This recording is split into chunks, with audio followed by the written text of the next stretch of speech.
A swirl of frost-laced wind hits Daniel's face the moment he steps out of his car. Black coattails flapping against the flurry of snow. The Winter Ball has been the most anticipated event of the year, a glittering palace of music-rich wines and elite company. But for Daniel, it's another stark reminder that he's walking in alone. He steels himself determined not to let memories of the past taint his evening. Then across the ballroom's grand foyer, he catches sight of her Eleanor, his ex-wife. She isn't alone. She's holding the hands of 4 children who each carry the exact color and shape of his own eyes. The Winter Ball took place in the heart of Manhattan at the luxurious Plaza Hotel near Central Park. Crisp December air clung to Daniel White's every breath as he made his way past doormen who greeted him with polite nods. The swirling lights of the city reflected on the fresh snowfall, granting an almost fairy tale aura to the evening. Inside, the hotel's lobby dazzled with poinsettias, golden wreaths, and artful Christmas trees. The florid notes of a string quartet wafted through the corridor, luring him toward the grand ballroom. Daniel, 37 years old, had always been considered dashing. Tall with a chiseled jaw and haunted green eyes, he moved with a confident grace that came less from ego and more from an innate sense of self. Yet tonight, an uninvited pang of loneliness gripped his heart. Attending the ball alone was never his plan. Just a year ago, he had imagined standing here with his wife Elena on his arm, both of them in elegantly tailored outfits, exchanging polite smiles with Manhattan's elite, forging connections for their philanthropic endeavors. But life had taken a brutal turn. He and Elena parted ways under painful circumstances that still felt raw. Despite the veneer of normalcy, he attempted to wear Tom Ford suit perfectly, knotted tie, polished demeanor. Daniel felt like an open wound in the midst of a glittering crowd. Every decoration, every swirl of laughter, every passing perfume reminded him of the life he had lost. He tried to distract himself by thinking of small talk about his work at Harrington and White Investments, about the latest Wall Street Journal headlines about the real estate deals the firm had lined up. He thought of the people he might meet tonight. Potential clients, old friends, distant acquaintances like Teresa Wilson from his days at Yale, and donors who might support his cherished cause, the foundation he'd created in honor of his late father to fund scholarships for underprivileged kids. The grand double doors to the ballroom stood open, revealing a dazzling space, sparkling chandeliers, marble floors, and swirling couples in formal attire. As Daniel stepped across the threshold, he felt both an unsettling excitement and a sense of dread. Somewhere in this crowd, there could be a face from the past. Elena's face, perhaps, but in the swirl of suits and gowns, he couldn't immediately see her. He exhaled slowly, reminding himself that this evening was meant to be a fresh start, or at least a test of his ability to move on. After all, Elena had carved her own path, seemingly uninterested in the shared dreams they'd once built. He clenched his fists in his pockets. This night is for me, he thought. I'm going to enjoy myself, come what may. Daniel's mind drifted back to the day he first met Eleanor. It was during a summer internship at a hedge fund in Boston, back when they were both wide-eyed graduate students. She was bold, brilliant, and carried an aura of mystery that captivated him. Elena's luscious dark hair framed her olive complexion, and her deep brown eyes flashed with ambition. She had come from a modest background in Montreux, Switzerland, and her accent, along with her fierce determination, made her stand out among the crowd of interns. Their attraction was instant, fueled by late-night strategy sessions and stolen glances at coffee breaks. By the end of the internship, they'd begun a relationship that seemed as bright and promising as their future careers. Within 2 years after they'd finished graduate school, he at Yale, she at Columbia, they married in a private ceremony officiated at a small chapel in upstate New York. His mother, Carol White, and her father, André de la Montagne, blessed the union with tears of joy. Yet as they built their careers, cracks began to form. Both were ambitious. Both wanted the best for themselves, and ironically, that drive which once unified them started to push them apart. Eleanor felt stifled by the conventional life Daniel seemed to desire, a suburban home, dinner parties, early nights. Meanwhile, Daniel struggled to keep up with Eleanor's relentless push for success and adventure. She took job opportunities in Hong Kong and Zurich, while Daniel remained in New York to care for his ailing father and to stabilize his fledgling investment firm, Harrington and White, which he co-founded with his best friend from college, James Harrington. Long, silent months apart replaced the passion they once shared. Emails and texts became the main medium of communication. The final blow came when his father passed away, and Elena didn't show up to the funeral. She was stuck in a negotiation in Shanghai, or so she claimed. Daniel never forgave her for that.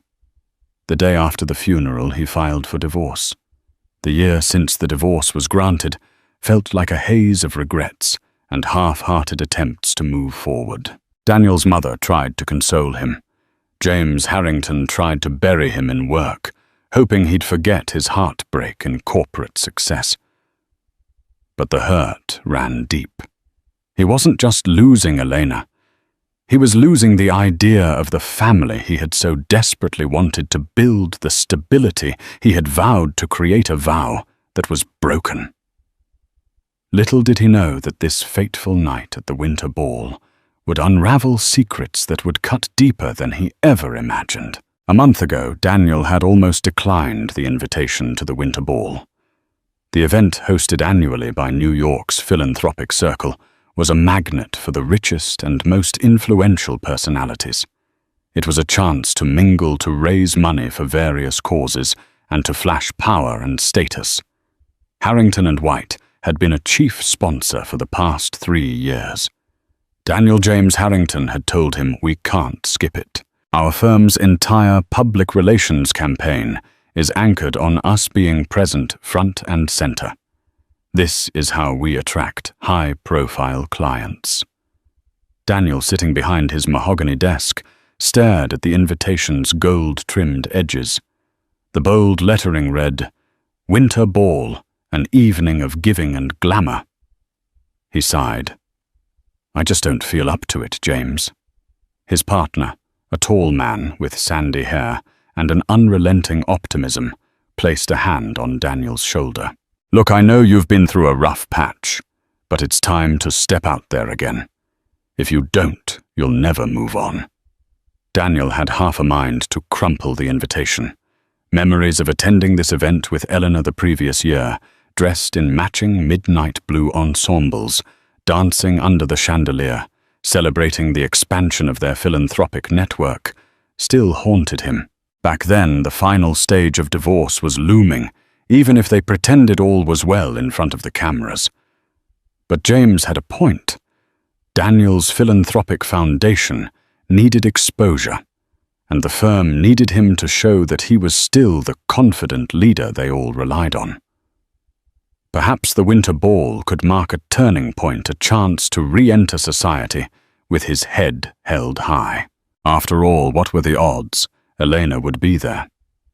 She'd been traveling the world, seemingly unconcerned with the philanthropic circuit in New York. Reluctantly, he wrote out his acceptance, sealed the envelope, and sent it back. The next day, he forwarded his measurements to his tailor for a new suit, an outward sign that he intended to move forward, even if his heart still lagged behind. The clink of champagne glasses and the resonant echoes of string instruments filled the grand ballroom. Women in sweeping satin gowns floated on the arms of men in crisp tuxedos. A faint scent of pine from the holiday decorations mixed with the sweet aroma of desserts placed at the buffet table. Daniel tried to relax by the refreshment station, swirling a glass of sparkling water.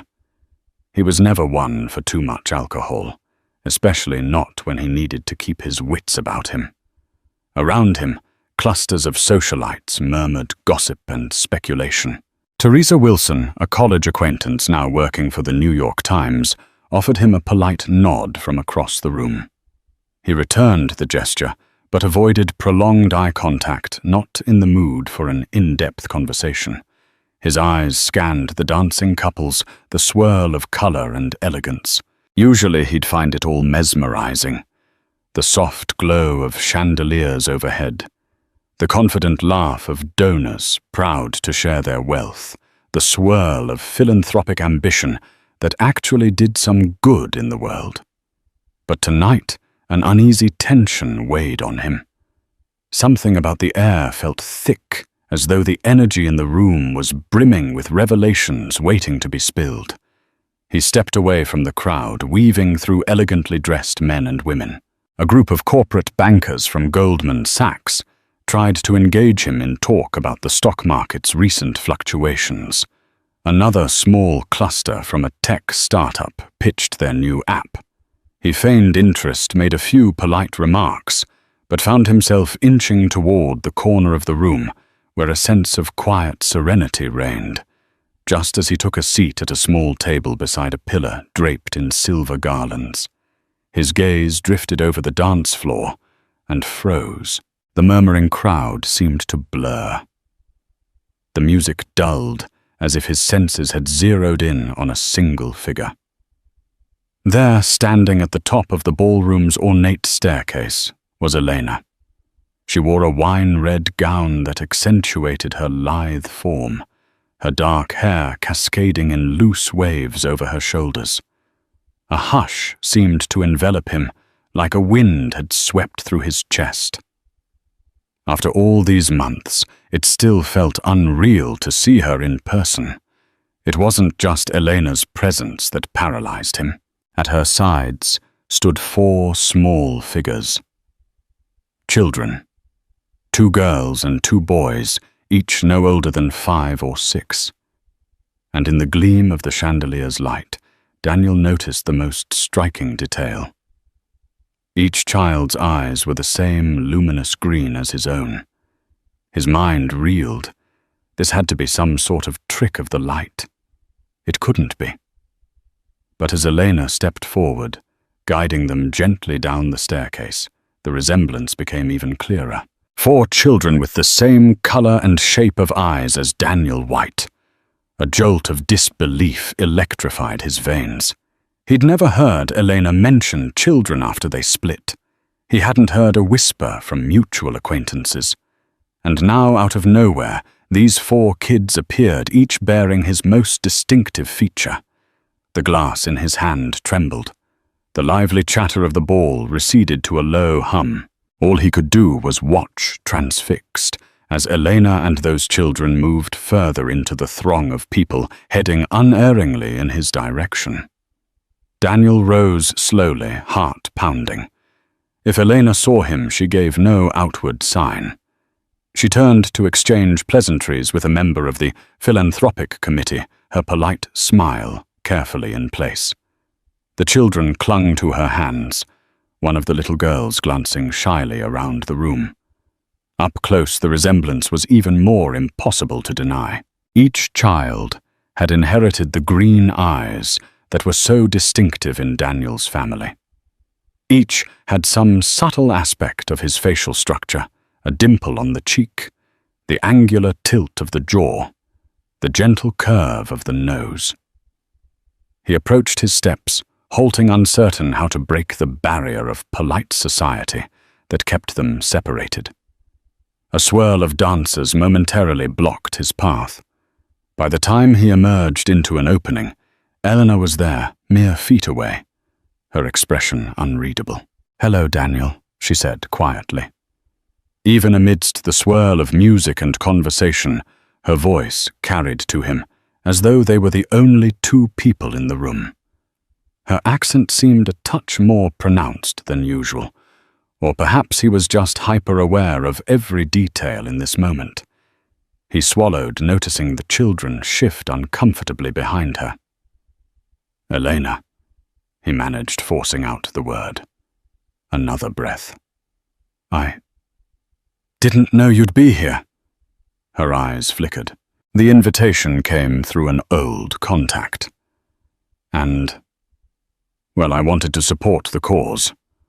Also, I thought it might be time. Time, he repeated. He let the word linger, casting a glance at the children, who were now standing awkwardly, clearly unsure of what was happening between the grown-ups. Time for what? She hesitated, and her gaze fell to the floor. Then, drawing in a soft breath, she said, "Time for you to meet someone." Turning, she placed a gentle hand on each child's shoulder. "Mon chéri," she whispered to the boy on her right. "This is Daniel. He's an old friend of mine." Daniel's heart twisted. Just an old friend. The boy looked up, wide-eyed, and offered a polite greeting. The rest followed suit, each voice small but distinct. Two girls, two boys all in a line. His mind whirled. He couldn't form the words to ask the burning question, the question that screamed for an answer. Instead, he forced a cordial smile. "How do you do?" "We're fine," replied the eldest boy, whose hair was chestnut, just like Daniel's was as a child. "My name's Sebastian." The others introduced themselves, Madeline, Florence, and Thomas. The mention of their names hammered in the reality of their existence. Daniel extended his hand tentatively, and each child shook it with a curious, polite manner that seemed unusual for their ages. At last he turned to Elena with an expression that must have pleaded for some kind of explanation. She read it clearly. "Daniel," she said in a low tone, "I didn't plan on bringing them here to shock you. But I thought maybe this was the right time to tell you the truth." A tumult of anger, confusion, and heartbreak welled up in him. He glanced around, mindful of the many guests who might be watching. "Perhaps we should talk somewhere private." She nodded. "Yes, let's go to the side lounge. The children can stay with my nanny for a moment." She turned and beckoned a woman standing discreetly by the door, who hurried over and led the children away. A dull roar filled Daniel's ears as he and Elena glided along the perimeter of the ballroom. Guests parted to let them pass, and in their curious eyes, Daniel caught glimmers of speculation. Once they reached the smaller adjacent lounge, an ornate room with plush armchairs and soft lighting, they stepped inside and shut the door. The silence in the lounge was suffocating. Elena stood by a fireplace, golden light flickering against her dress. Daniel remained near the door, as though unsure whether to enter fully or bolt. Finally, she motioned him closer. His voice, when it emerged, trembled with barely contained emotion. Are they mine?" Elena studied him, eyes glistening. "Yes," she said, softly. "They are your children." The words struck Daniel like a physical blow. He staggered backward, pressing a hand against the door for support. For a moment it felt as though the world had inverted. The walls closed in his breath, caught in his chest.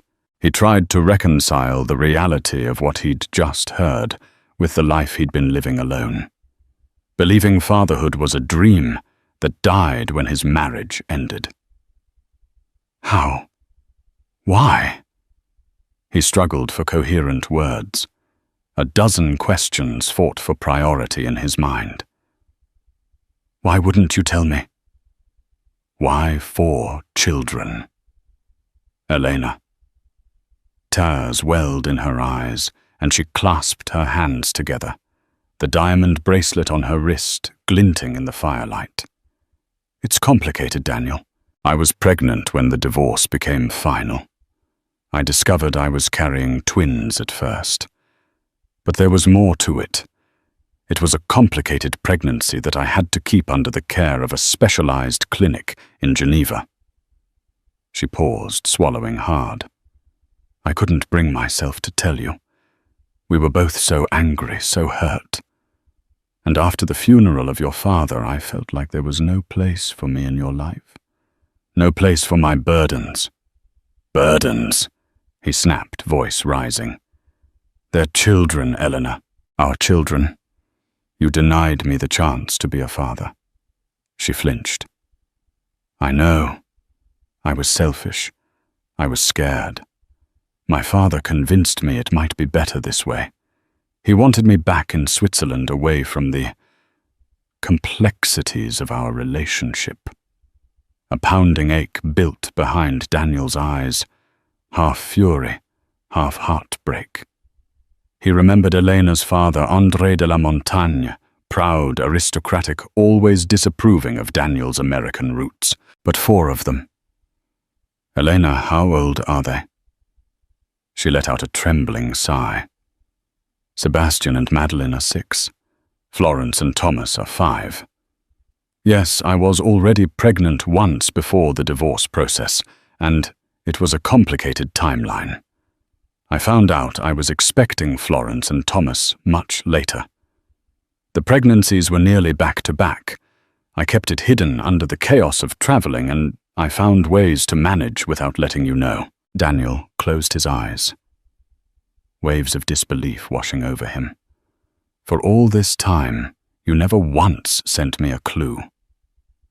Never told me you'd had them." Tears slipped down Eleanor's cheeks. "I wanted to multiple times, but each time I gathered the courage, something stopped me. Your mother's health issues, the business expansions, and your anger. We left things so bitterly. I thought I could protect the children by keeping them away from a toxic environment." She shook her head. "I see now. That was a mistake. Mistake." He barked a humorless laugh. "It's so much more than that. Elena, you've robbed me of 6 years of fatherhood. I could have known them, raised them." She lowered her head. "I'll never be able to make that up to you or to them, but I can try to fix it now if you'll let me." Daniel sank into an armchair, his limbs numb. This revelation turned his world inside out. For so long he'd thought fatherhood was an unreachable horizon, especially after the divorce. Now he had children, 4 living, breathing children who bore his eyes, his features, his lineage. He wanted to hate Eleanor, to rage at her for this injustice. But a quiet voice in his heart reminded him of how he'd once loved her, how complicated their parting had been. "You should have told me," he whispered, pressing his palms to his eyes. "I would have been there, no matter what was going on between us. That's a choice you made for both of us, and it wasn't yours to make alone." Elena knelt before him, voice quivering. "I know. I'm sorry, Daniel. Please let's talk about how to move forward for the children's sake, if nothing else." He looked at her, seeing the raw fear and regret.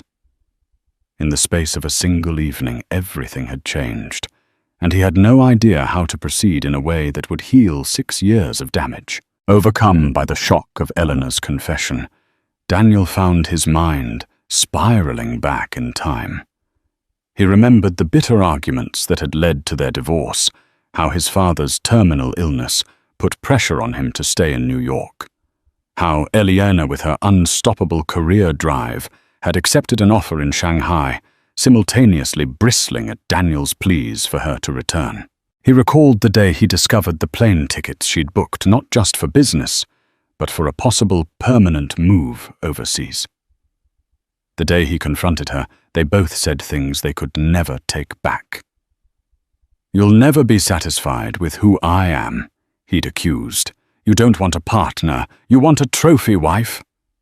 She retorted, eyes blazing. They parted ways, each convinced the other was irredeemable, and in the swirl of attorneys and court proceedings, each attempted to carve out a future free from the other's disappointment. When the divorce finalized, Daniel had felt strangely numb, as if a piece of him had died. He sought solace in building Harrington and White into a powerhouse, throwing himself into philanthropic work, perhaps to fill the void left by the breakdown of his personal life. Now discovering Elena had been pregnant at the time, or just shortly thereafter, turned all his assumptions into lies. He remembered every phone call they missed, every email they'd let go unanswered. They had been so consumed by pride that neither had paused to consider the bigger picture, that there might be unborn children deserving of unity and love. In the quiet lounge, Elena was still kneeling by his chair, eyes rimmed with tears. The faint sound of the Winter Ball's orchestra drifted in from beyond the door, an incongruous soundtrack to their shattering revelation. He said softly, "I need to know everything, Elena. No more secrets?" She nodded, standing and moving to the window where she looked out over the city lights. "I found out I was pregnant with Sebastian and Madeline about 4 months before we filed for divorce. But we were in the midst of the biggest fight of our lives. I was traveling for work. I felt alone, and my father persuaded me to stay quiet until I could come home to Switzerland. He never liked you, Daniel, and he wanted me to raise the children by myself." She turned to him, voice trembling. But then I realized I was expecting again Florence and Thomas shortly after the birth of the twins. The pregnancies were a medical miracle and complication. The doctors told me the second was an unusual overlapping pregnancy, extremely rare. I was terrified. I didn't know if I'd survive. There were complications. I was hospitalized for months in Geneva. During that time, my father kept everything hidden from the outside world. I was too weak to fight him. Daniel listened, each word burning into his soul. He envisioned Elena alone in a Swiss clinic battling a perilous pregnancy, while he, thousands of miles away, cursed her name for not being present in his life. A complicated swirl of sorrow, pity, and anger gripped him. And after the births, you just never thought it important enough to pick up the phone. Her eyes flashed with regret. I was scared. I was told you'd moved on, that you resented me. And in truth, I was ashamed for deceiving you. Yes, I let pride and fear dictate my actions. I thought maybe if I raised them alone, I could avoid all that heartbreak, all that anger. But it's been a burden on my conscience, especially as the children have grown and started asking questions about their father. Daniel closed his eyes, taking a moment to let her words settle. He pictured 4 children in a Swiss estate, asking, "Where's Daddy?" and receiving no real answers. The heartbreak coiled tighter in his chest. With trembling conviction, he rose to his feet. "I have to meet them properly. They need to know who I am." Elena moved to open the door. "Of course. They're just next door with the nanny. Let's go." Stepping into the side corridor, Daniel felt the warm overhead lights shining down on him with an almost glaring intensity. The sweet, festive music in the background felt surreal. He was about to meet his children for the first time in the midst of a glittering winter ball. In a small antechamber, the 4 children sat in a circle with their nanny, a petite woman named Dominique, who was reading them a story to keep them occupied. As soon as Elena and Daniel entered, the children looked up, their wide green eyes fixed on Daniel. Madeline, the older girl, peered at him with curiosity. "You look like me," she said quietly, as if discovering something extraordinary. Daniel knelt, feeling tears prick at his eyes. "I guess we do look alike," he replied. Sebastian, the older boy, placed his hands on his hips with a surprising note of confidence. "Maman says you're very important in New York. Are you a prince or something?" Daniel couldn't help a small smile. "No, I'm not a prince. I just help run a company. And I do some work helping others." Florence, a shy girl, nestled closer to her nanny. "Are you a good man?" she asked, her voice small. The question speared Daniel's heart. He glanced at Elena, who was silently watching, tears shimmering on her lashes. Carefully he answered, "I try to be. I'm not always perfect, but I do my best." Thomas, the youngest, touched Daniel's tie. "I like your tie," he said, smiling. Elena knelt beside Daniel, resting a hand on Thomas's shoulder. "Kids, I want you to know that Daniel is someone very important to me, and to you." She paused, her gaze flickering to Daniel. "He's your father." The words settled over the room. There was no thunderous reaction, no immediate meltdown, but rather a kind of hushed awe. Madeline was the first to speak again. "That means you love us." Daniel swallowed the lump in his throat. "More than I can say. Even though we're just meeting, I already feel that you're the most precious gift I could have." Sebastian studied Daniel with a pensive look. "Then why didn't you come see us before?" A flash of guilt twisted inside Daniel, though the fault wasn't truly his. But how could he explain that? He glanced at Elena, who placed a gentle hand on Sebastian's shoulder. "That's my fault," she said. "I didn't tell him where we were. Sometimes adults make mistakes." Her admission left the children quiet. They seemed to accept it with a resilience that only children possess. Slowly, Thomas reached up and touched Daniel's hair, as if to confirm he was real. Daniel felt his heart break and mend all at once. He opened his arms hesitantly, offering an embrace. One by one, the children stepped forward.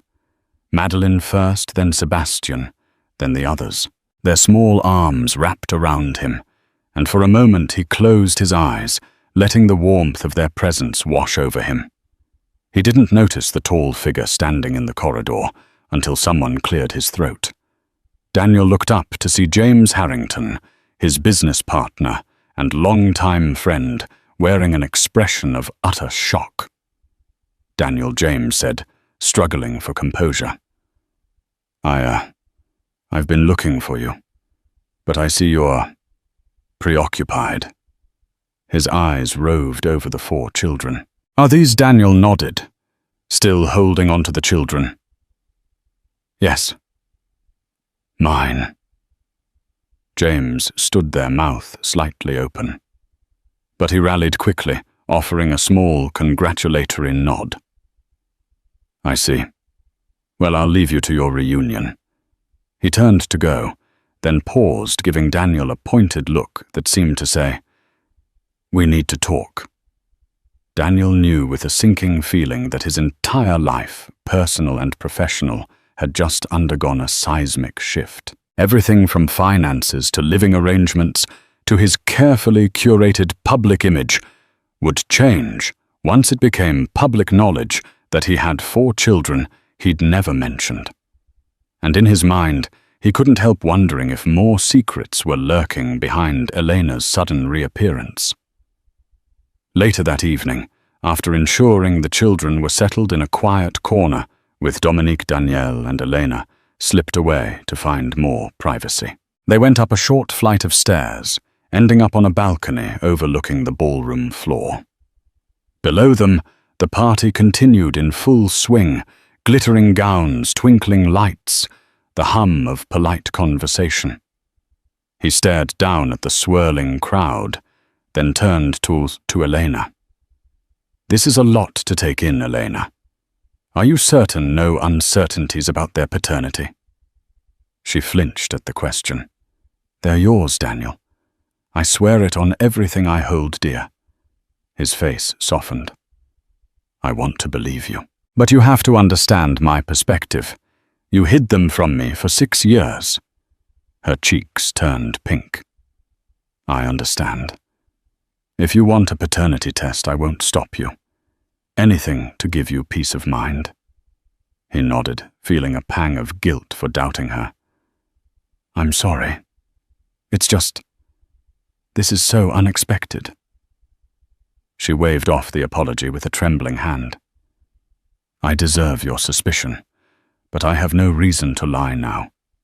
My father, he urged me to cut you out of our lives entirely. He was never going to let you know about them. But they kept asking. They wanted to know why they didn't have a daddy like other children. And as they grew older, their resemblance to you grew more obvious. A wave of anger coursed through Daniel. Your father, he's the one who convinced you to hide them from me. She shook her head. I let him. I was emotionally weak, recovering from the pregnancies far from home. I can't blame him entirely. The mention of André de la Montagne sparked an old resentment in Daniel. Elena's father had never hidden his contempt for Daniel's lack of noble pedigree and the American approach to business. But to manipulate a situation this profoundly was beyond cruel. You realize this is going to change everything, Daniel said. I need to speak to a lawyer, figure out custody financial arrangements. And the children, how do we help them adjust? Elena's face showed weariness, but also relief that Daniel was taking responsibility instead of pushing them away. I've already spoken to a lawyer about my return to the States. I'm prepared to stay in New York if that's what it takes. He eyed her wary. And your job? She sighed. I stepped back from my international projects. Right now, I'm focusing on philanthropic work. My father doesn't approve, but that doesn't matter anymore. My priority is the children. Daniel let out a breath he didn't realize he'd been holding. He recalled how they once dreamed of having children, raising them in a home full of love and mutual respect. That dream had crumbled. Now faced with reality, they had to figure out how to pick up the pieces and build something stable for 4 innocent lives. How do we start? He asked softly. Elena's lips curved into a sad smile. Perhaps by letting them know we both love them, that we're both here for them. Everything else can come later. For tonight, let's just be there for them. As the evening wore on, Daniel felt guilt creeping in. The 4 children, his children, were clearly bewildered by this sudden introduction. While they bravely tried to interact with Daniel, he sensed their uncertainty. After all, in their young minds, he was a stranger who happened to share their eyes, face shape, and last name. He tried to be jovial with them, kneeling to their level, listening to their half-formed stories about Switzerland, about their school, about the snow-capped mountains they missed. But inside, he was consumed by a swirl of emotions. He'd missed their first steps, first words, birthdays, 6 years of precious moments. And then came another jolt. During a lull, Madeline quietly asked, "Is Hans coming too?" Daniel glanced at Elena.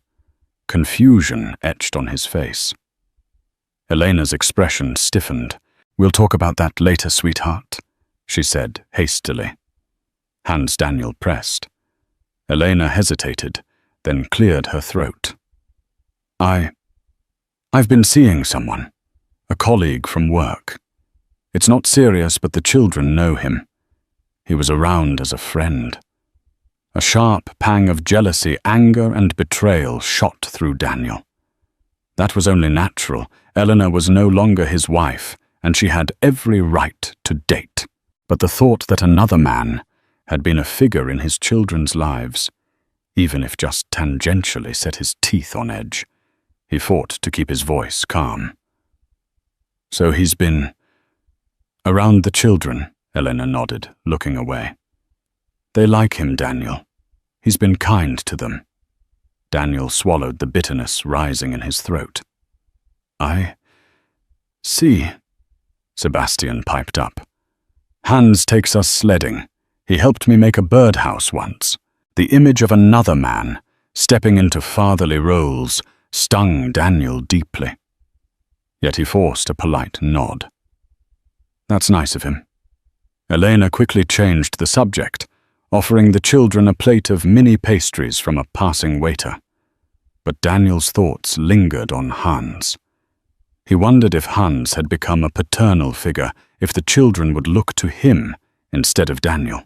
By the time the ball was winding down, Daniel had endured the well-meaning small talk of acquaintances who admired the adorable children, asking whose they were. He offered vague smiles and quick answers, uncertain how to handle such personal inquiries. Outside, the snowfall had intensified, blanketing the city in white. Daniel stood with the children under the glowing street lamps, waiting as a valet brought around 2 cars. He felt an unspoken tension with Elena by his side. They were 2 estranged individuals, forced back together by the existence of these 4 precious lives. "Where are you staying tonight?" he asked her. "At the Ritz, for now," she replied. "I didn't know how you'd react, so I didn't make longer-term arrangements."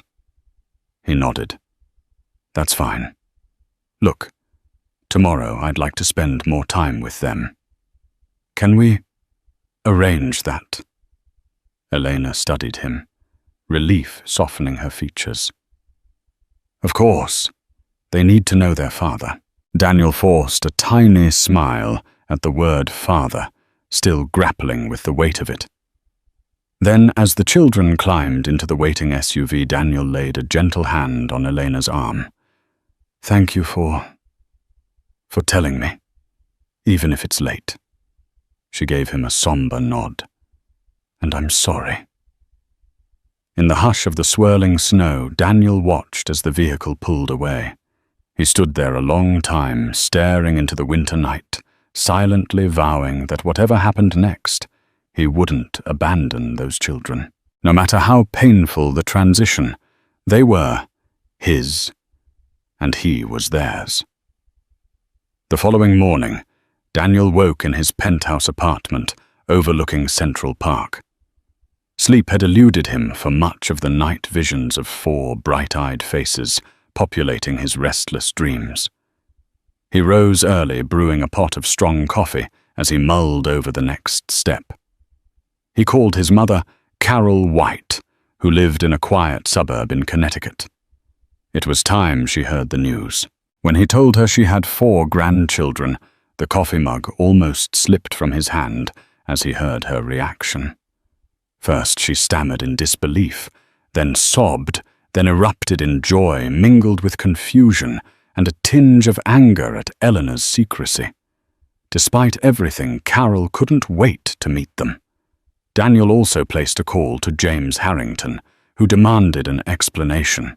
They arranged to meet in the Harrington and White boardroom that afternoon, once Daniel had a chance to visit with his newly discovered family.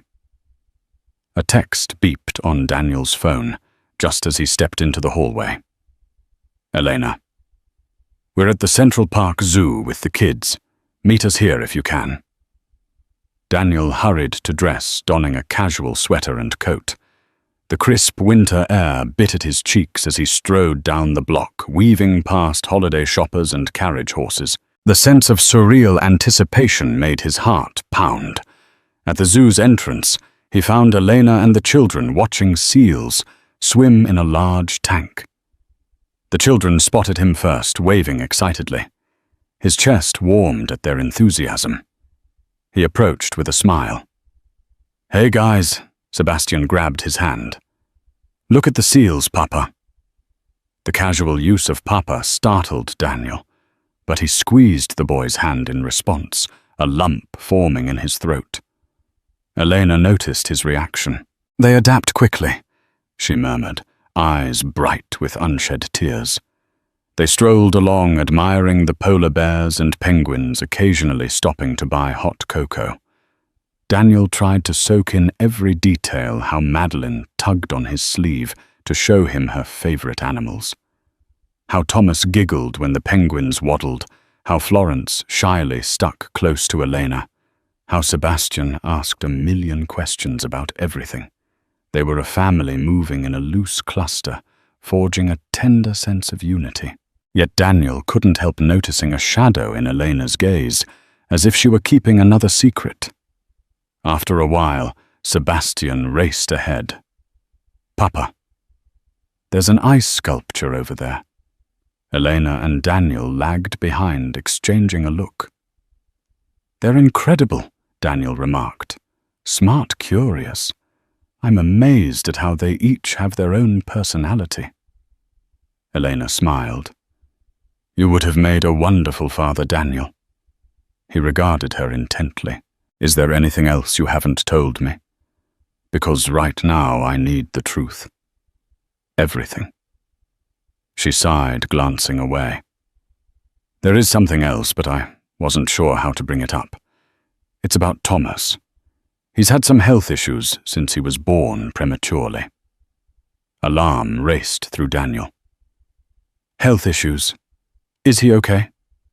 "He's mostly fine," Elena said quickly. "But he has a minor heart condition. The doctors say it's manageable with medication and monitoring. He might need surgery in the future, but there's a good chance he won't." Daniel's face paled. "My God, Elena, you should have told me. I'd have been there for him." She placed a hand on his arm. "I know. This is what I regret most. I'm ready to set things right now. I've brought them here so we can live in New York for a while, see specialists if needed, and ensure he gets the best care. I'll bear any cost if you want." Daniel's response was immediate. "No. We'll share it. He's my son, our son. I'll do whatever it takes to help him." Emotions swarmed in Eleanor's eyes. Relief mingled with sorrow. "Thank you." Their conversation was cut short by the children's excited calls. They hurried over, trying to smile and laugh as if everything was normal. But for Daniel, each moment with the children was a reminder of what he'd missed and of the challenges to come. After the zoo, they decided to warm up at a nearby cafe, a cozy establishment known for its artisan pastries. The children devoured mini croissants while Elena sipped a cappuccino, and Daniel hovered protectively, noticing every detail about his new family members. Between bites of pastry, Florence hesitantly asked Papa, "Do you have a nice house?" Daniel chuckled softly. "I have an apartment. It's big enough for all of you if you ever want to visit." Madeline's face lit up. "Can we see it?" Eleanor shot Daniel a questioning glance. "Are you sure you're ready for that?" He took a moment before nodding. "Yes. I'd like them to see where I live. I have a spare room that can be turned into something for them." So it was decided. They gathered their things and took a quick taxi ride to Daniel's penthouse overlooking Central Park. The building's doorman, Mr. Bartholomew, nearly dropped his cap upon seeing Daniel leading 4 children by the hand. "Elena. Kids?" "This is home," Daniel said, opening his front door. The foyer was sleek and modern, perhaps too sterile for children's tastes. Sebastian's eyes widened at the floor-to-ceiling windows, while Madeline squealed with delight at the view of the snowy treetops and distant skyscrapers. They spread out, exploring. Elena followed them, pointing out paintings and artifacts Daniel had collected. Her gaze stopped on a photo of Daniel's parents. "Your mother will be ecstatic," she said. "She's already invited all of you to spend Christmas in Connecticut," Daniel replied. A flicker of fear touched Elena's face. It might be overwhelming to meet your entire family so soon. He shrugged gently. They're the children's family too, Elena. We can take it slow. I just want them to feel welcomed. She nodded, watching Thomas run giggling across the living room's polished floor. They deserve a big family Christmas. They've never really had that. A warm feeling grew in Daniel's chest. Maybe despite the heartbreak, they could form a family dynamic, if not as husband and wife, then at least as coring co-parents. Suddenly, Eleanor's phone buzzed. She glanced at the screen, her face paling. She excused herself, stepping into the hallway. Daniel lingered, an uneasy feeling creeping over him. A few minutes later, Elena returned, face ashen. "What's wrong?" he asked. "It's Hans," she said, voice tight. "He's in New York. He wants to see me and the children." Daniel felt a sudden wave of protectiveness, almost territorial. He has no claim on them. I'm their father. Eleanor placed a hand on his shoulder. It's not that simple. The kids know him. They care for him. But I'm here now, Daniel insisted, trying to quell the anger. I won't just stand by while some stranger plays father. She looked torn. I understand. I'll talk to him.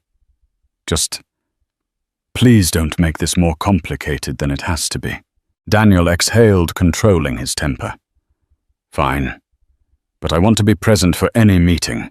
The children need stability, not confusion. Elena nodded, and the tension in her shoulders seemed to ease.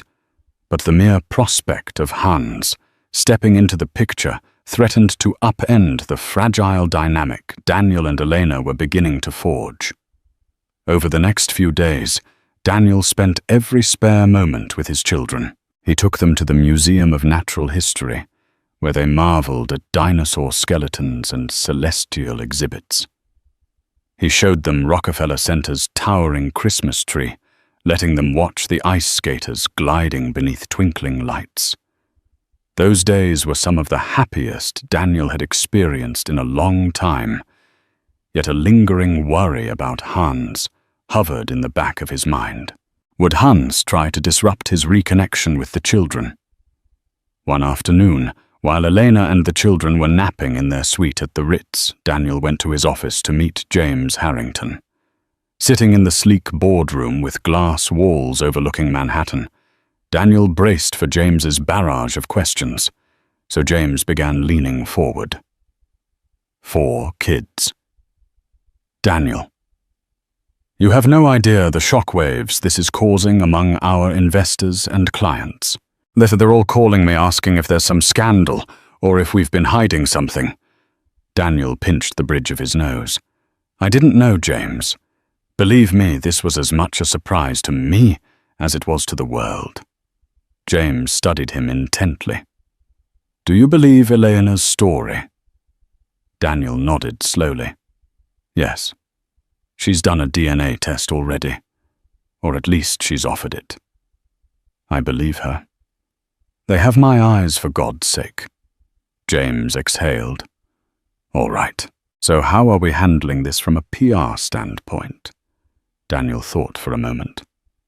We release a brief statement saying I've recently become aware of my children, that I intend to fulfill all my responsibilities as a father, and that the details remain private. That should suffice. I don't want to exploit my kids' private lives. James agreed. But be aware the media might spin it. Elena was high profile in the finance world too. They'll probably dig up old dirt. Daniel nodded, crossing his arms. Let them dig. I just care about the kids right now. They're my top priority. James softened, offering Daniel a supportive smile. You've always wanted a family, man. Maybe this is your chance. Just be careful with Elena. She's unpredictable. Daniel gave a mirthless chuckle. Trust me, I know. After the meeting, Daniel returned to the Ritz, a sense of determination fueling him. He wanted to talk to Elena about officially moving back to the US with the children. But when he arrived, he found her in tears in the lounge. She looked up, eyes puffy. "Hans." He confronted me. He demanded to see the children. He's threatening legal action, claiming he's acted as a de facto parent. Daniel's blood ran cold. He has no legal claim. He's not their father. Elena sniffed, wiping her cheeks. He's not listed on any birth certificates, of course, but he's threatening to tell the tabloids about everything about how I hid the children from you, about the details of our finances. He wants money, Daniel. Daniel ground his teeth. "So he's blackmailing you?" She nodded miserably. "I broke things off with him as soon as I decided to come to New York. He didn't take it well. Now he's furious." Rage coursed through Daniel, but he forced himself to remain calm. "We'll handle it. I'll talk to my lawyers, and we'll put a stop to his threats. The children won't be used as pawns." Eleanor looked at him with gratitude. "I'm sorry, Daniel. It seems every time you try to fix things, I bring another complication." He gently took her hand. "We'll get through it. Together. For the kids." That evening, an unexpected phone call shattered the fragile calm. Hans called Daniel directly. His tone was aggressive, laced with bitterness. "You think you can just waltz back into Elena's life and claim those children?" Hans spat. "I've been the one helping them for years." Daniel clenched his jaw. "They're my children, Hans. My blood." Hans laughed harshly. "Your blood, sure. But I was there when Eleanor needed help. If you had any decency, you'd let me at least see them." Daniel paused, wrestling with the primal urge to tell Hans to stay away forever. But he also recognized that the children knew Hans. Forcing them to lose him abruptly might be traumatic. "We can discuss a supervised meeting," Daniel conceded. "But if you try anything, any attempt at blackmail, I'll see you in court." Hans scoffed. "You think your money and power can scare me?" Elena's father tried that. He didn't succeed. Daniel ended the call, fury boiling in his veins. Elena, who stood nearby, watched him with anxious eyes. "We'll do a supervised meeting," he told her. "It might help the children's transition if they can say goodbye or set boundaries. But he's not going to threaten us anymore." She nodded, tears of relief shining. "Thank you for handling this." They set the meeting for the next day in the presence of lawyers at a neutral law office. The children arrived with Elena subdued and confused. Hans was already there, face pinched with anger. When the children ran to greet him, Daniel's stomach twisted. Hans cast a smug glance Daniel's way, as if to say, "See, they're mine in spirit." But Sebastian, after hugging Hans briefly, hurried to Daniel's side. "Papa, are you okay?" Daniel's heart soared at the simple question, the child's concern for him. "I'm fine, buddy," he murmured, tousling Sebastian's hair. The negotiations that followed were tense. Hans wanted continued contact, threatening to leak scandalous information. Eleanor confessed that Hans had personal emails and financial records that could be damaging if taken out of context. Daniel's lawyer threatened Hans with a defamation suit if he went public. Finally, they reached a precarious agreement. Hans would receive a severance of sorts, a lump sum from Elena's personal funds, and would agree to no future contact with the children unless they requested it themselves once they were of age. It wasn't an ideal solution, but it would stave off immediate scandal and harassment. The children seemed unsettled as Hans gave them a final hug. Thomas clung to him for a moment, tears glistening in his eyes. Daniel's chest tightened at the sight, but he tried to remain stoic. Hans left abruptly, slamming the door behind him. Outside the office, Eleanor knelt to comfort the children, tears streaming down her cheeks. Daniel joined them, feeling the weight of these events pressing down on their small shoulders. In that moment, he promised himself he would never let them feel abandoned again. In the weeks that followed, life settled into a new rhythm. Elena and the children moved into a rented townhouse near Daniel's apartment.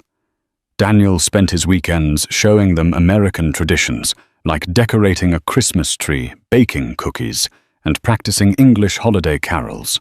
The day finally came for the children to meet Carol White, their grandmother in Connecticut.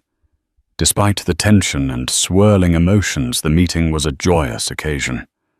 Carol wept openly as she embraced each of her grandchildren, scolding Elena only briefly for keeping them hidden for so long.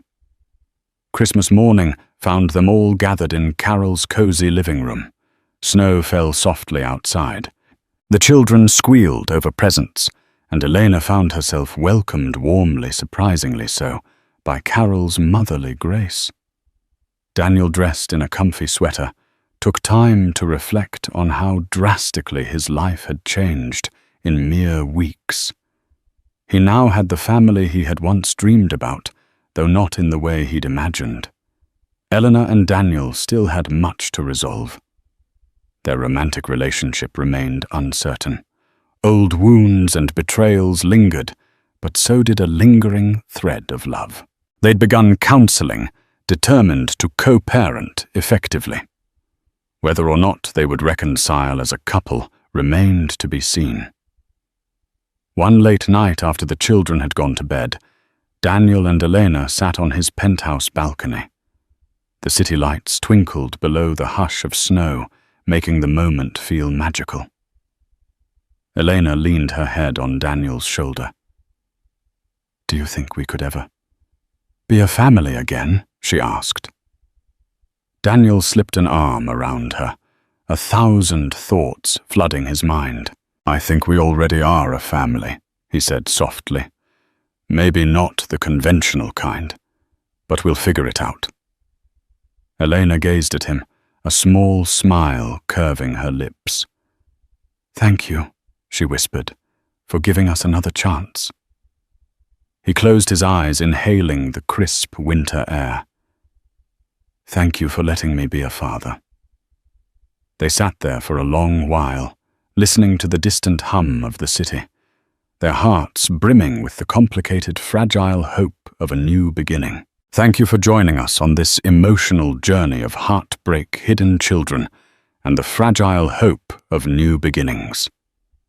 Daniel's story reminds us that even through betrayal and pain, love and forgiveness can lead to unexpected miracles. Have you ever witnessed a betrayal so brazen, so twisted, that it felt ripped straight from a scandalous TV drama? Picture a glamorous millionaire, the devoted wife who carried his child for 9 long months, and a shiny honeymoon plan that hid a secret so dark it would captivate the entire world. The lavish hotel corridors held more than just gossip. They housed evidence that would shatter reputations and turn a marriage into a battlefield. Prepare yourself for a story of love, seduction, and betrayal on a scale you never thought possible, a cautionary tale that proves money can buy many things, but never loyalty. Bianca Hall was not born with a silver spoon. She grew up in the small town of Norwich, Connecticut, in a modest family with middle-class values. Her parents, Diana and Martin Hall, ran a local bakery that barely managed to stay afloat. From an early age, Bianca understood the virtues of hard work and perseverance. While she and her younger sister Cynthia spent their weekends kneading dough and packing pastries, Bianca nurtured bigger dreams of traveling the world and savoring the finest luxuries life had to offer.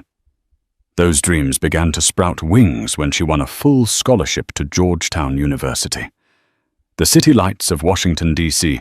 were a far cry from the humble streets of Norwich, and at first she felt like an imposter among polished classmates. But it didn't take long for her confidence to shine. She majored in international relations, thinking a career in diplomacy would open doors to the sophisticated life she always craved. Her first job post-graduation was with an embassy in Berlin, a position that taught her about the upper echelons of society. She rubbed shoulders with ambassadors, business magnates, and even had a brief encounter with the famous investor Warren Buffett at a global finance event. Every conversation, every interaction was an opportunity to build connections. Yet her personal life remained unremarkable. She dated occasionally, but never found someone who matched both her ambition and her hunger for adventure. Then, at a conference on sustainable energy hosted at the famed Hotel Adlon Kempinski in Berlin, fate intervened. That's where she met the tall, suave, and impossibly wealthy Marcus Everly. A British-born American entrepreneur, Marcus was famous in certain circles for his dynamic energy businesses and philanthropic endeavors in Africa.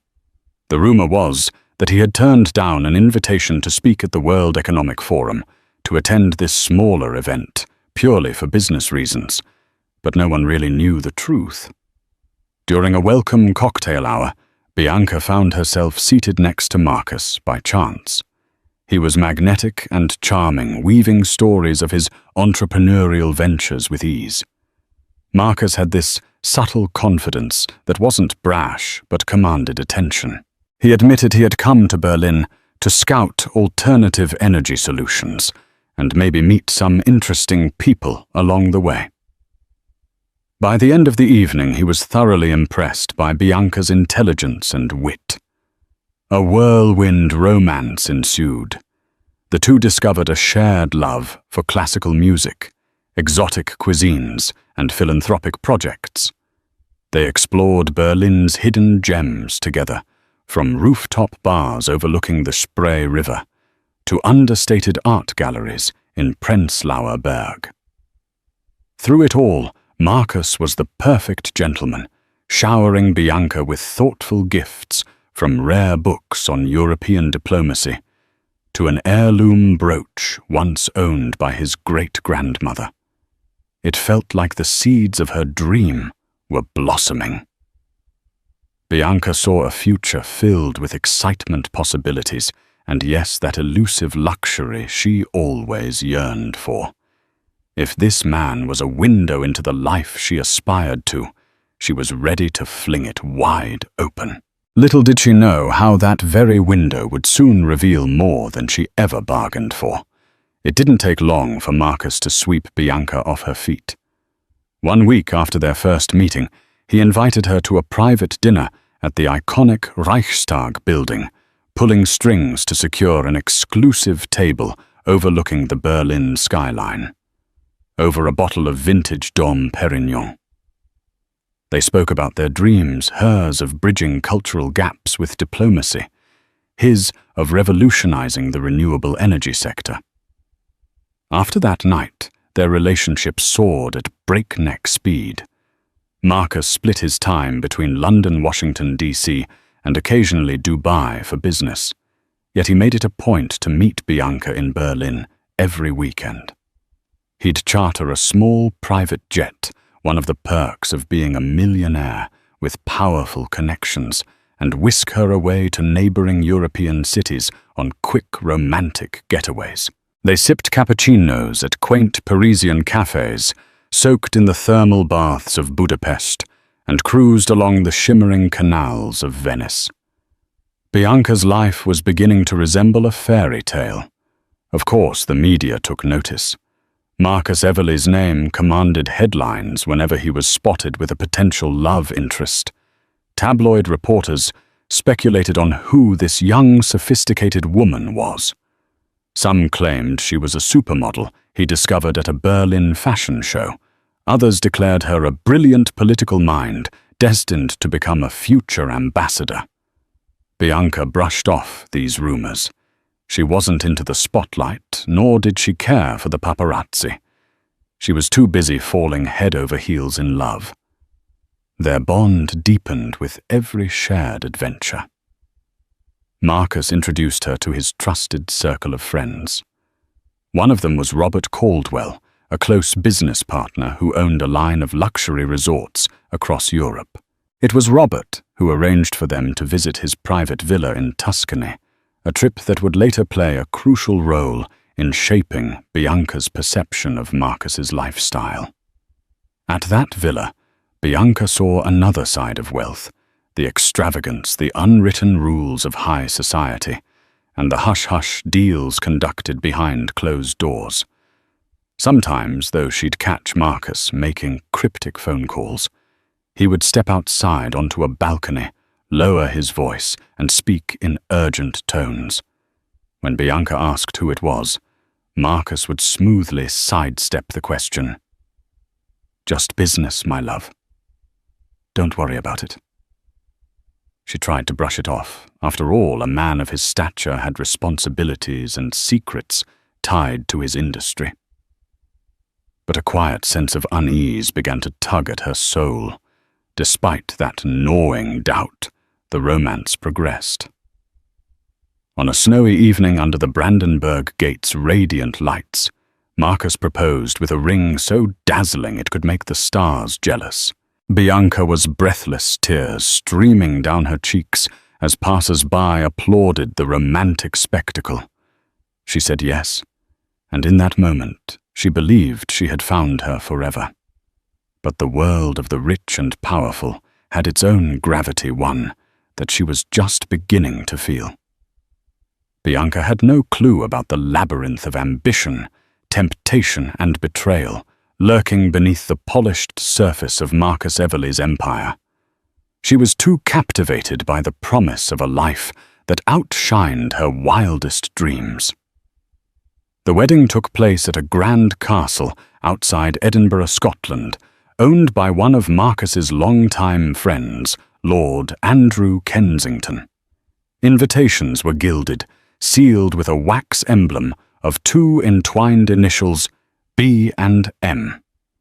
Attendees flew in from across the globe, ambassadors, business tycoons, celebrities, and even a few politicians from the UK and the United States. Marcus spared no expense, ensuring every detail was meticulously orchestrated. Bianca wore a designer gown, straight off the runway of Milan Fashion Week. Its lace detailing and flowing train made her look like a regal queen. Marcus looked equally majestic in a tailored three-piece suit from London's famed Savile Row. When they walked down the aisle, the hush of reverence was broken only by the soft notes of a live string quartet. Yet behind the opulence, several subtle warning signs flickered. During the rehearsal dinner, Bianca overheard hushed tones among a few guests referencing Marcus's complicated love life. An older lady, Lady Harriet Bromley, famous in British high society for her sharp tongue, remarked that Marcus had too much charm for his own good. When Bianca sought clarification, Lady Harriet gave her a pitiful smile and said, "He's one to watch, my dear. Be vigilant." Bianca dismissed it as idle gossip. Every wealthy man of stature was bound to have rumors swirling around him. She was determined not to let speculation tarnish the most important day of her life. Still doubt flickered in her heart when she noticed a woman with striking red hair flitting around the ceremony, a woman Bianca didn't recognize. She seemed to follow Marcus with her eyes, and once Bianca even caught them sharing an intense glance.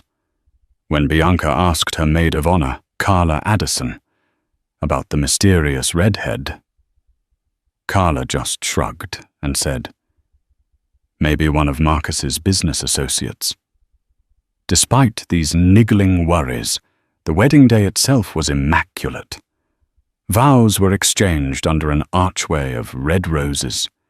Tears were shed, and the union was sealed with a passionate kiss. The reception was a decadent affair, featuring a gourmet Scottish-Italian fusion menu, endless champagne, and musical performances that stretched late into the night.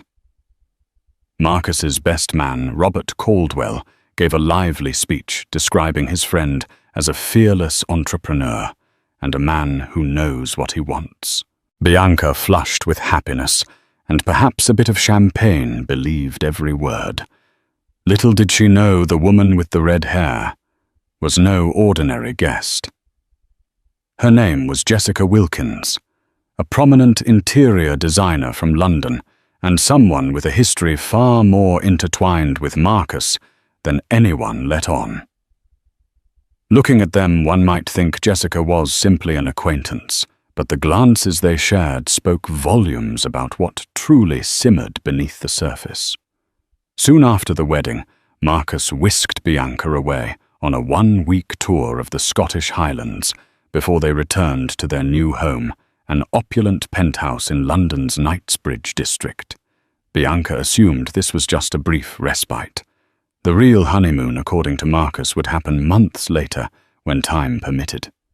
She was unaware that Marcus had an entirely different reason for postponing their official honeymoon, a reason that would prove devastating beyond her wildest imagination. Life in London felt like an ongoing fairy tale, at least at the outset. Marcus had purchased a penthouse perched atop a luxury high-rise offering a sweeping view of Hyde Park. The interiors were a testament to wealth: marble floors, hand-carved fixtures, and modern art pieces worth small fortunes. He also hired a personal chef and a staff of housekeepers to ensure Bianca never had to lift a finger. For a while, Bianca relished the change.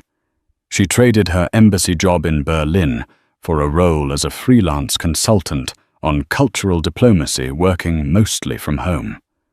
Her days were filled with philanthropic events and charity auctions, where she accompanied Marcus, dazzling the room with her intelligence and refined manners. The couple was featured in society pages often hailed as a power duo with philanthropic hearts. Whenever they stepped out in public, they radiated that newlywed glow. 2 months after the wedding, Bianca began to experience unusual bouts of nausea and fatigue. She chalked it up to London's notoriously unpredictable weather, or the stress of adjusting to a new routine. Yet the symptoms persisted. One morning, while Marcus was away on a business trip to Dubai, she finally decided to see a doctor. The results were life-changing. She was pregnant. Initially, she was flooded with joy. Having children was something she had always envisioned with Marcus, though they had not planned on it so soon. Without hesitation, she called him, voice trembling with excitement. On the other end, she heard a pause, a beat longer than she had expected, before Marcus responded with a mixture of surprise and a forced enthusiasm. That's wonderful news, Bianca. We'll celebrate when I'm back," he said, but his tone held a peculiar edge. Marcus returned a week later, showering Bianca with designer baby accessories from Gucci onesies to a crystal-encrusted pacifier. He arranged for her to see the best obstetrician in London, Dr. Lydia Shaw, whose clientele consisted almost exclusively of royals and celebrities. The gestures seemed loving, but Bianca couldn't shake the feeling that his smiles didn't quite reach his eyes. As her belly began to grow, so did the distance between them. Marcus's business trips became more frequent. He'd fly to the Middle East, Asia, or across the Atlantic at the drop of a hat. When Bianca tried to schedule quality time like a simple dinner or a relaxing weekend at their countryside estate, he always had a board meeting, a project that demanded his immediate attention, or an emergency that only he could resolve. Bianca wanted to be understanding. After all, that drive was what made Marcus successful. But loneliness loomed large in her marble fortress overlooking Hyde Park. Tensions flared occasionally. One evening after Marcus cancelled a long-planned dinner date, Bianca confronted him. He brushed her concerns aside with a dismissive kiss on the forehead, saying, "You're being hormonal." "Relax, darling." That night, Bianca cried herself to sleep, feeling an unsettling heaviness in her heart, a weight that no amount of wealth or prestige could ease. She had no inkling that these lonely nights were merely the quiet before an impending storm, a storm that would upend her life the moment the true nature of Marcus's business trips and personal entanglements were exposed. As her pregnancy advanced, Bianca found solace in small joys. She spent mornings painting in her sunlit studio, a hobby she had picked up in college, and afternoons browsing for baby essentials or strolling along the boutiques in Knightsbridge. Yet she sensed something was amiss in Marcus's world. Whispers circulated among his circle of acquaintances, and her intuition kept telling her that he was hiding something. Her suspicions deepened when she received an unexpected call from Carla Addison, her old friend and maid of honor. Carla, who worked in New York as a fashion buyer, recounted a bizarre story. She claimed to have seen Marcus at a lounge in Manhattan 1 week earlier, except Carla could have sworn Marcus was supposed to be in Shanghai for a business conference. More striking was that Carla saw him in the company of a red-haired woman who clung to his arm with an unsettling familiarity. The description reminded Bianca of that mysterious woman at their wedding. Bianca confronted Marcus that evening. His initial reaction was anger. He demanded to know why she was spying on him and insisted the redhead was just a colleague, Jessica Wilkins, an interior designer he'd hired to renovate one of his properties. He argued that he flew to New York instead of Shanghai on a last-minute deal. It's business, he insisted. Besides, Jessica's ideas are brilliant. I had to finalize some design details before we could move forward. But the logic didn't fully add up. Why would an interior design consultation involve a late-night lounge? Hoping to soothe Bianca's nerves, he announced a grand plan they would finally embark on their official honeymoon. "Let's do it before the baby arrives," he said, stroking Bianca's hair gently. "We'll go somewhere luxurious, a paradise to help you relax." Bianca, desperate to believe him, agreed. Despite feeling uneasy, she clung to the hope that this was Marcus's way of refocusing on their marriage and the imminent arrival of their child. Unbeknownst to Bianca, though, Marcus had made other arrangements that involved Jessica Wilkins. The honeymoon was booked at an exotic, ultra-private resort in the Maldives, one of Robert Caldwell's high-end properties. Marcus had reserved a breathtaking overwater villa, complete with an infinity pool that melted into the turquoise ocean. The plan, however, was as twisted as it was cunning. He intended to travel there with Bianca, initially, then find a cover story to send her home early, so he could extend his stay with Jessica. What fueled this madness? For Marcus, it was a toxic blend of entitlement, a need for excitement, and a simmering desire for Jessica, who had been his secret lover long before Bianca entered the picture. Jessica, for her part, craved more than occasional trysts. She wanted Marcus to herself, his wealth, his influence, and the thrill of conquering a man who belonged to someone else. Together they orchestrated a plan so brazen it seemed destined to implode. But in their pursuit of dangerous desires, they grossly underestimated the resilience of a woman about to become a mother and the unpredictable twists of fate that awaited them at the lavish Maldivian resort. By the time Bianca reached her 9th month of pregnancy, her doctor advised against long-haul flights. But Marcus insisted. "This might be our last chance to holiday before the baby arrives," he said, his voice brimming with manufactured sincerity. The invitation was too tempting for Bianca to refuse. She was exhausted, weighed down by her swollen ankles and the emotional toll of suspecting her husband's fidelity. A heavenly retreat sounded like the perfect antidote. So off they went, boarding Marcus's private jet, bound for the Indian Ocean. It was a luxurious flight, Bianca reclined in plush leather seats, sipping herbal tea while flipping through a magazine featuring A-list celebrities on similar island getaways. In fleeting moments, she allowed herself to believe Marcus was truly concerned about her well-being. He assured her that he had arranged for a special on-site doctor at the resort, just in case she needed medical attention. Despite lingering doubts, she felt a glimmer of hope. Upon arriving in the Maldives, the couple was greeted by staff from Robert Caldwell's resort. Their villa was the epitome of luxury, a thatched roof over a spacious living area. Glass floors offering a view of vibrant coral reefs below, and a private deck that led straight into the crystalline lagoon. The sun-drenched sky overhead seemed to promise renewal, and for a short time Bianca relaxed in the illusion of marital bliss. But Marcus had an agenda. On the second day, he feigned a business emergency. "Robert needs me to accompany him on a day trip to meet with local officials he claimed wearing the apologetic look he had perfected over time." Bianca wasn't pleased. She had hoped for a couple's massage or a romantic dinner at sunset. Still, she tried to be supportive.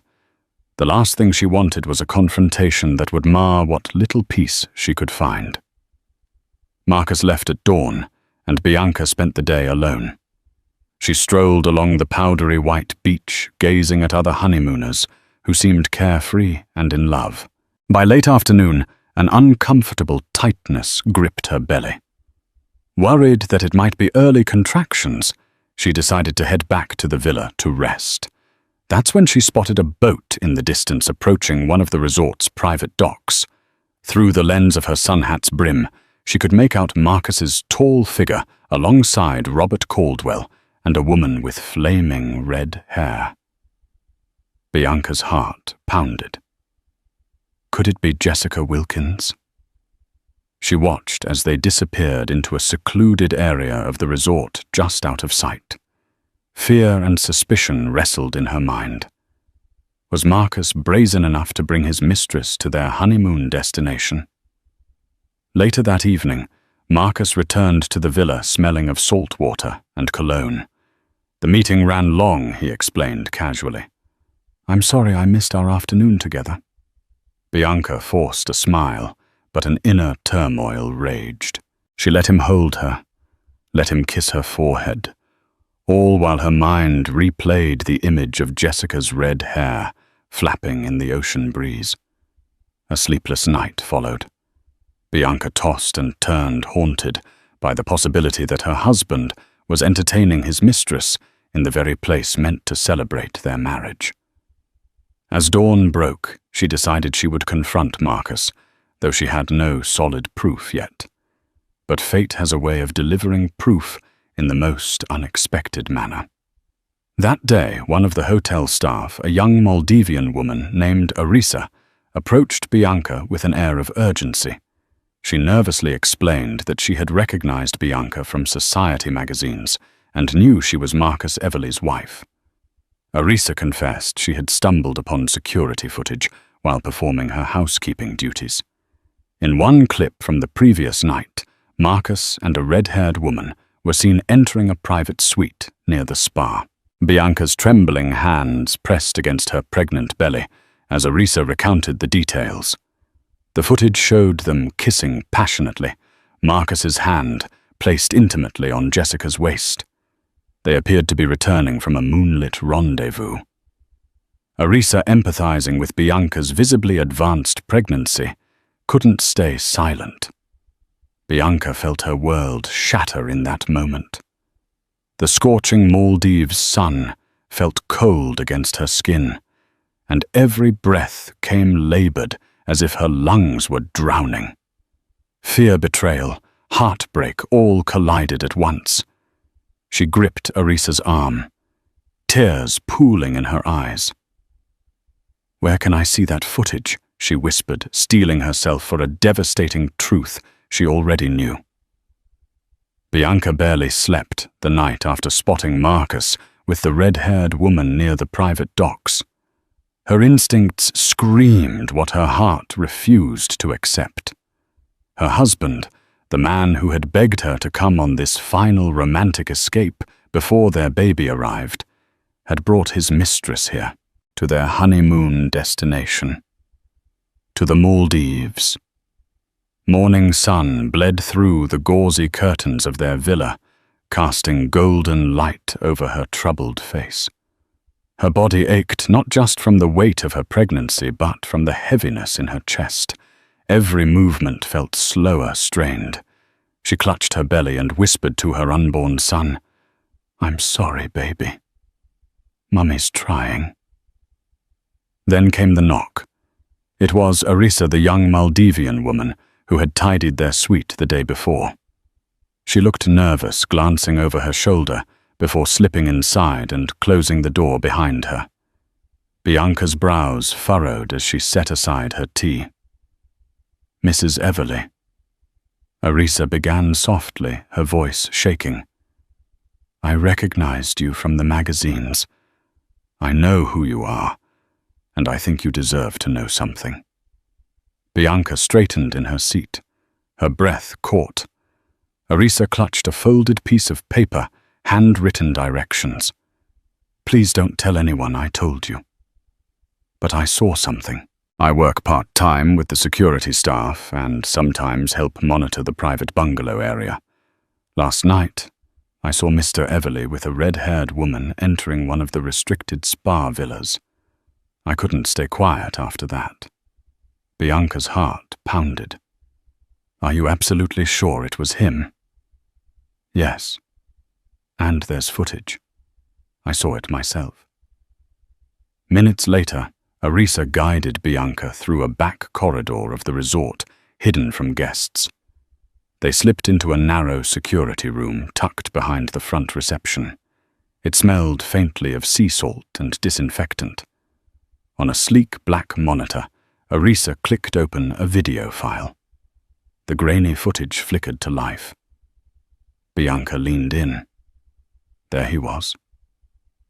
Marcus, dressed in linen pants and a short-sleeved shirt, confidently walking down the lantern-lit path beside the spa bungalows.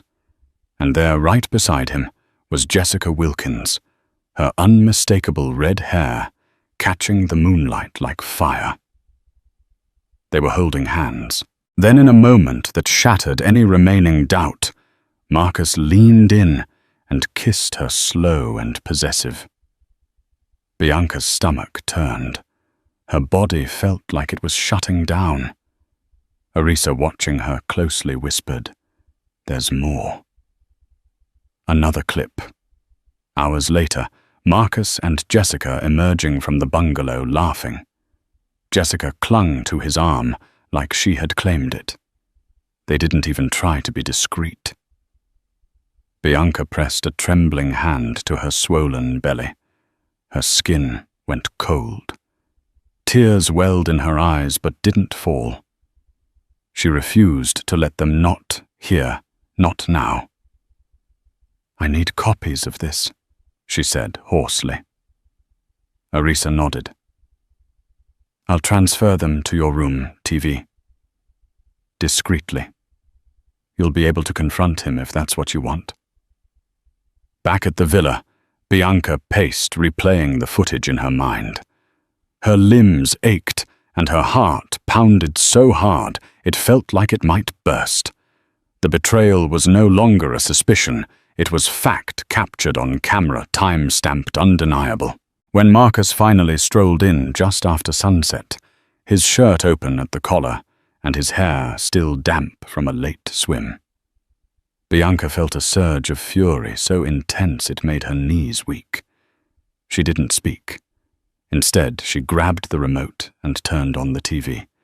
The screen flickered, then displayed the footage. Marcus froze. The confident grin on his face faded into disbelief. Then panic. "Bianca." "I don't," she said, voice cracking. "Don't insult me by lying again." He took a step forward. "It's not what it looks like." She let out a hollow laugh. "So the kissing. The bungalow. The hours you spent with her while I was here alone and 9 months pregnant. That's not what it looks like. It was a mistake. She showed up unexpectedly. She was upset. I didn't know how to turn her away without making a scene. Bianca turned to face him, eyes burning with a fury that had built for months. You brought your mistress to our honeymoon, while your child is literally growing inside of me. How dare you? Marcus opened his mouth to speak, but a sharp, stabbing pain suddenly ripped through Bianca's abdomen. She doubled over, clutching her belly. Bianca! He rushed toward her. She waved him off. Don't touch me! Another wave of pain shot through her stronger than before. Her legs buckled, and she fell to her knees. Marcus, now terrified, reached for his phone. I'm calling the doctor. Just stay with me, Bianca, please. But Bianca was focused on only one thing, the little life inside her, now responding to her stress and heartbreak. As Marcus frantically made the call, she whispered through gritted teeth, You'll never come near him again. I swear it. The morning after Bianca confronted Marcus with the damning hotel footage, the ripples of betrayal began to churn into tidal waves. What started as a private heartbreak soon evolved into an explosive public scandal. A junior employee at the Maldivian resort had leaked anonymous tips to a gossip blog, which was quickly picked up by international tabloids. Within 48 hours, headlines blazed across digital screens from London to New York. Millionaire mogul takes mistress on honeymoon. Pregnant wife unknowingly shares resort. Honeymoon horror. Expecting wife walks in on husband's secret affair. Caught on camera. Marcus Everly's double life exposed in paradise. Bianca awoke in the resort infirmary. She had passed out from the stress and contractions, narrowly avoiding early labor, thanks to quick medical intervention. Her doctor insisted she remain under observation for at least 24 hours. The stress was deemed a dangerous trigger, and she needed immediate rest. But rest was impossible when the world seemed to be watching her every move. Back in London, chaos erupted. Outside their Knightsbridge penthouse, paparazzi camped in droves. Shouting reporters crowded the gates, hoping to catch a shot of the betrayed wife or the disgraced mogul. Even security struggled to manage the frenzy. Social media exploded with public opinion. Celebrities, influencers, and everyday people chimed in with their outrage and sympathy. Bianca's quiet grace and the image of her heavily pregnant frame, wrapped in a silk shawl as she boarded the plane home, became symbolic of strength in the face of unforgivable betrayal. The footage, though grainy, had done enough damage. Public perception swiftly turned against Marcus. For Marcus, it was a nightmare unraveling in real time. His PR team scrambled to contain the firestorm. They drafted statements claiming a misunderstanding, suggesting the footage was taken out of context, and the woman involved was a long-time business associate. But it was too late. The image of Jessica Wilkins with her unmistakable red hair and sultry smile had been burned into the public memory. Her name, once associated with high-end interior design, now trended on social platforms for all the wrong reasons. Jessica herself went into hiding. Tabloid reporters camped outside her London flat. Rumors circulated that she had fled the country entirely. Spain, Morocco, even Dubai were named. Some said she was receiving hush money from Marcus to disappear until the heat cooled down. Her firm quietly removed her profile from their website. Clients cancelled contracts. In a matter of days, her career crumbled. Inside the penthouse, Marcus raged. He shouted at staff, tore through papers, and hurled his phone at the wall when another investor dropped out of a lucrative deal. Board members from his energy company began raising concerns. A few resigned. Others demanded a formal review of his leadership. One prominent business partner issued a scathing public statement declaring his disappointment in Marcus's ethical failure and withdrawing future collaboration. Bianca, meanwhile, landed quietly in London with Carla by her side. They avoided the penthouse altogether and checked into a discreet hotel under an alias. From there, Bianca's doctor scheduled regular checkups to ensure the baby's health hadn't been compromised. Miraculously, Ethan was still thriving. But the emotional toll weighed heavily. Carla proved to be Bianca's rock. She handled calls, spoke to the lawyer, and filtered out toxic news updates so Bianca could rest. On one particularly difficult evening, Bianca sat on the hotel balcony watching the sunset as tears streamed down her cheeks. "I loved him," she whispered, her hand resting on her swollen belly. "I gave him everything. And he used our honeymoon to hide her." Carla wrapped an arm around her. "He may have fooled the world for a while, but not anymore. You have truth on your side now, and you have Ethan." Bianca nodded slowly. "He's the only reason I can breathe right now." A few days later, Marcus attempted to visit her at the hotel.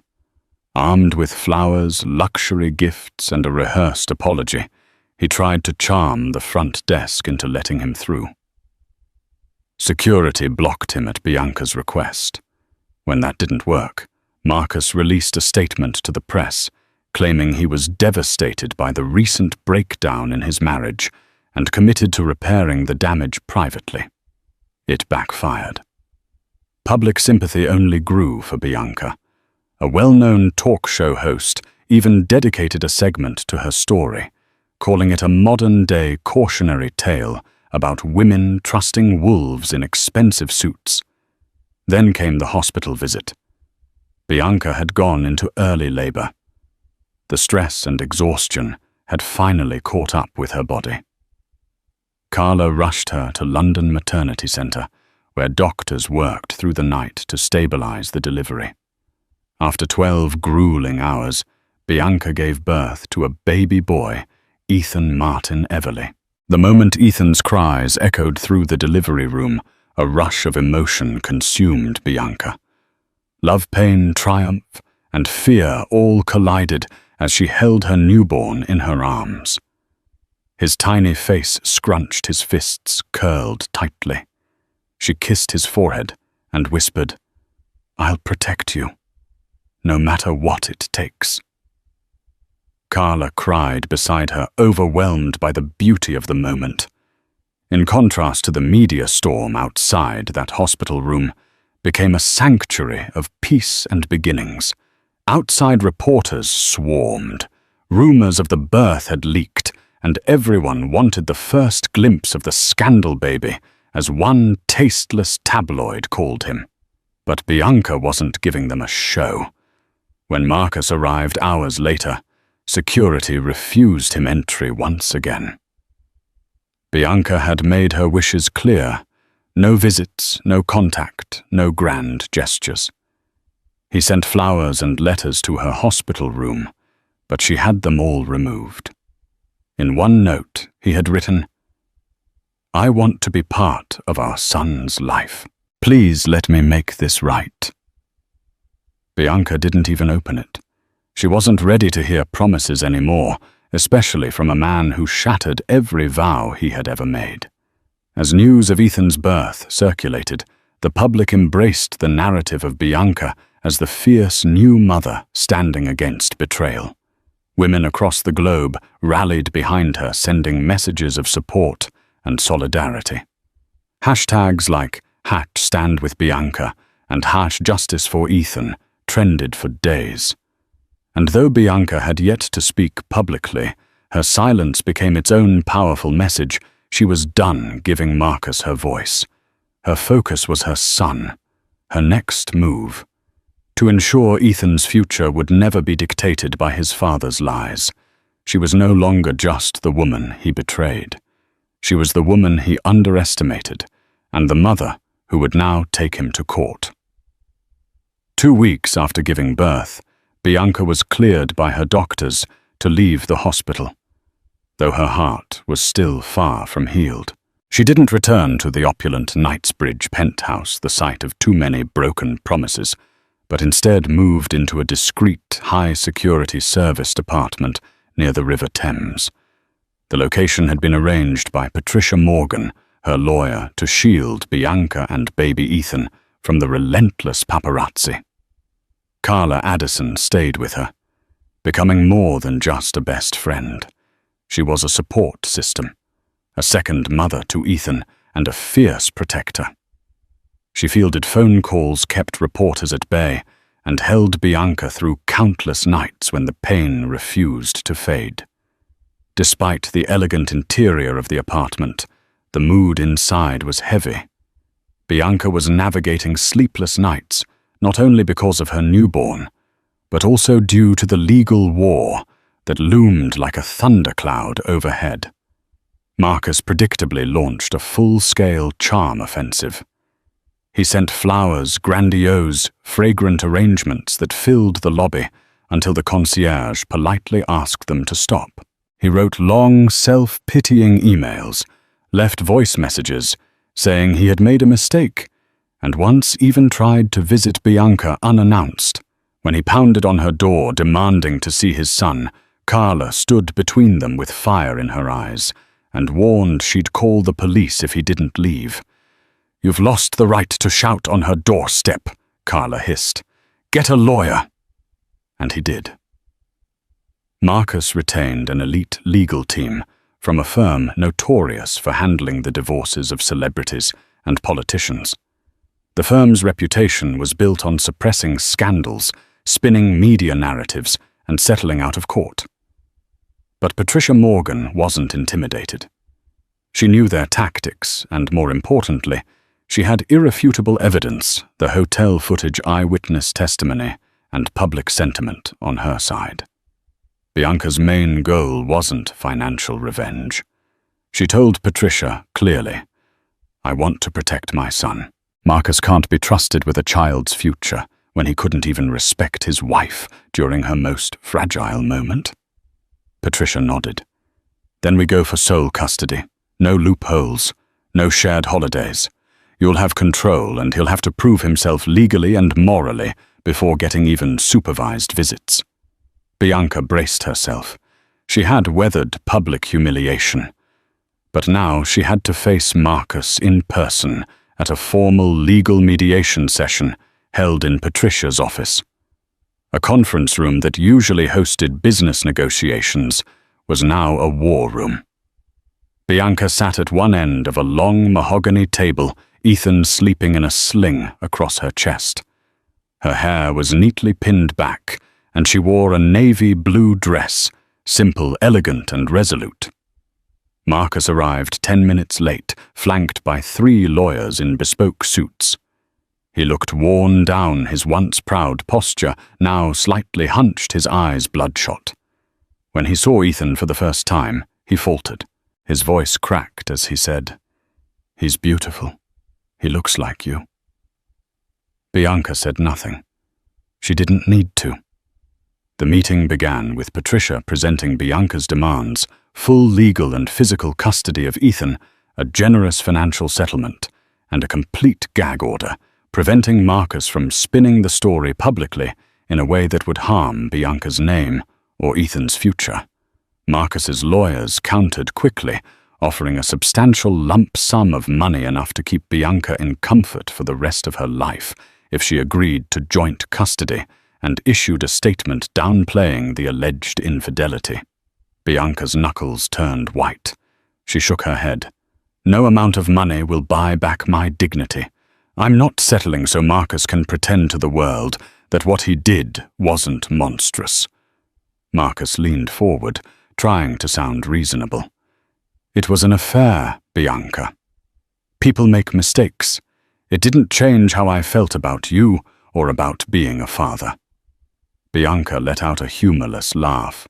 Didn't change how you felt, Marcus. You brought your mistress on our honeymoon.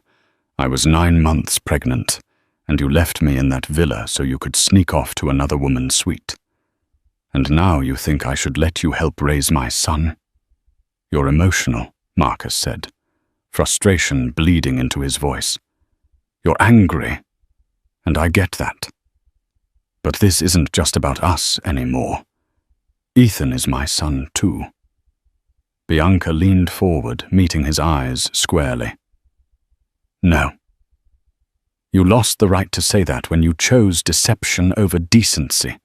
If you cared about Ethan, you would have chosen honesty. You would have protected his mother, not humiliated her. The air in the room tightened. Even Marcus's own legal team seemed to shift uncomfortably in their seats. Patricia pounced on the moment.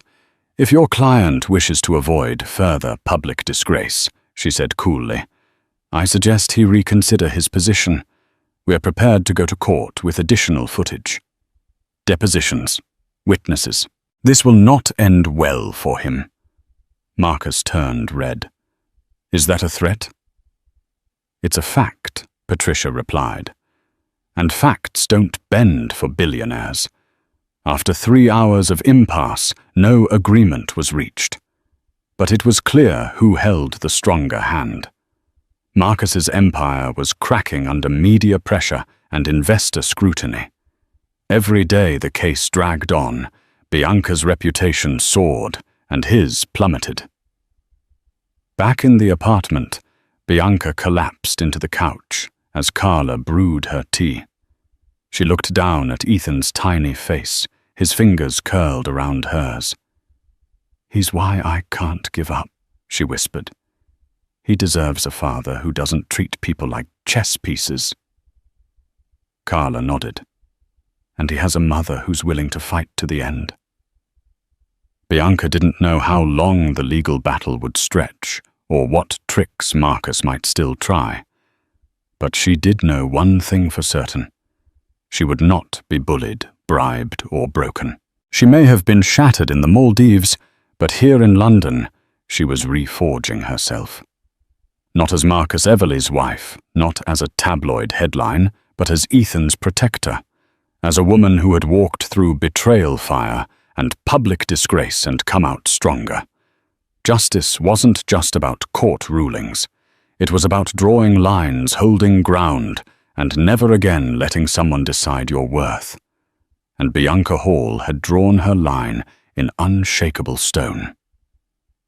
As the scandal surrounding Marcus Everly's betrayal spiraled into an international tabloid frenzy, Bianca Hall found herself at the center of a media storm she never asked for, but would come to master. The public had caught wind of every sordid detail, the footage from the Maldives, the mistress on the honeymoon, and the pregnant wife blindsided in paradise. While some skeptics whispered cruel suspicions of gold-digging and fame-chasing, the overwhelming tide of public sympathy leaned heavily in Bianca's favor. Her poise, her pregnancy, and her refusal to retaliate publicly painted her not as a victim, but as a woman of immense strength. Behind the flashing cameras and paparazzi flashbulbs, however, the real war was waging in courtrooms and legal chambers. Bianca's lawyer, the seasoned and tenacious Patricia Morgan, mounted a case that would leave Marcus's legal team scrambling. With decades of experience navigating high-profile divorces, Patricia moved with clinical precision, turning the betrayal into a timeline of calculated deceit. One of the turning points came when a former staffer from the Maldivian resort submitted a sworn affidavit. The statement confirmed that Marcus had explicitly arranged for Jessica Wilkins to have her own private bungalow, mere steps from the suite he shared with his heavily pregnant wife. The intent was clear, and the court took notice. No one could claim it was a spur-of-the-moment lapse. This was premeditated infidelity on an unimaginable scale. Still, Marcus's team wasn't backing down without a fight. They flooded the court with arguments portraying Marcus as a misguided but devoted man who simply made an unfortunate mistake. Marcus himself took the stand during one critical hearing. Once a picture of polished confidence, he now looked pale and exhausted under the courtroom lights. His voice cracked as he addressed the judge, admitting to the affair, but insisting it had nothing to do with his role as a father. "I was under immense pressure," Marcus claimed. "I acted out of confusion and stress, not because I don't care about Bianca or my child. I love my son. I want to be a father to him." From her seat across the courtroom, Bianca listened in silent fury. Every word Marcus spoke felt like an erasure of her agony, of the nights she cried herself to sleep, of the moment she watched that security footage while gripping her unborn child. Her composure never cracked, but her eyes told the truth. She would never forgive what he had done.